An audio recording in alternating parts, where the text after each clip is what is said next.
जो लोग सत्संग को व्यर्थ की बात समझते हैं, जो लोग सत्संग को व्यर्थ का कार्य समझते हैं, मैं उनसे कहता हूं एक बार 2 घड़ी बैठकर देखिए, सरल नहीं है। मुझसे एक बार किसी ने पूछा, बोले आपने कभी अपनी आंखों से कोई चमत्कार देखा है? अपनी आंखों से? तो मैंने कहा रोज देखता हूं मैं तो, प्रभु की कृपा से मुझे रोज ही देखने को मिलता है। वो बोले क्या? मैंने कहा तुम्हारे घर में कितने लोग हैं? बोले 5।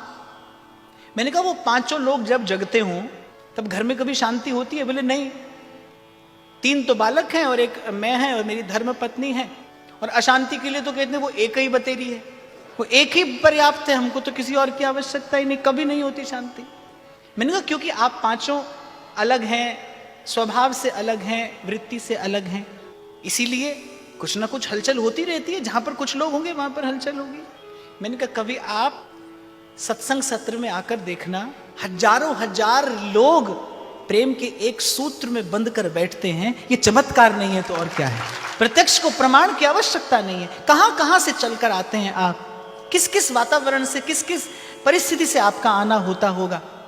कुछ घड़ियों के लिए आप और मैं यहां, हम सब एक सूत्र में पिरोए हुए मनकों की भांति यहां पर बैठते हैं।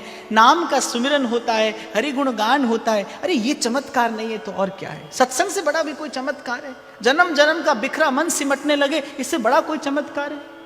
प्रभु को भूला मन प्रभु के सन्मुख हो जाए, मन मनमुख से सन्मुख हो जाए, गुरुमुख हो जाए, इससे बड़ा कोई चमत्कार है? संसार फीका लगने लगे, इससे बड़ा कोई चमत्कार है? प्रभु का नाम मीठा लगने लगे, इससे बड़ा कोई चमत्कार है?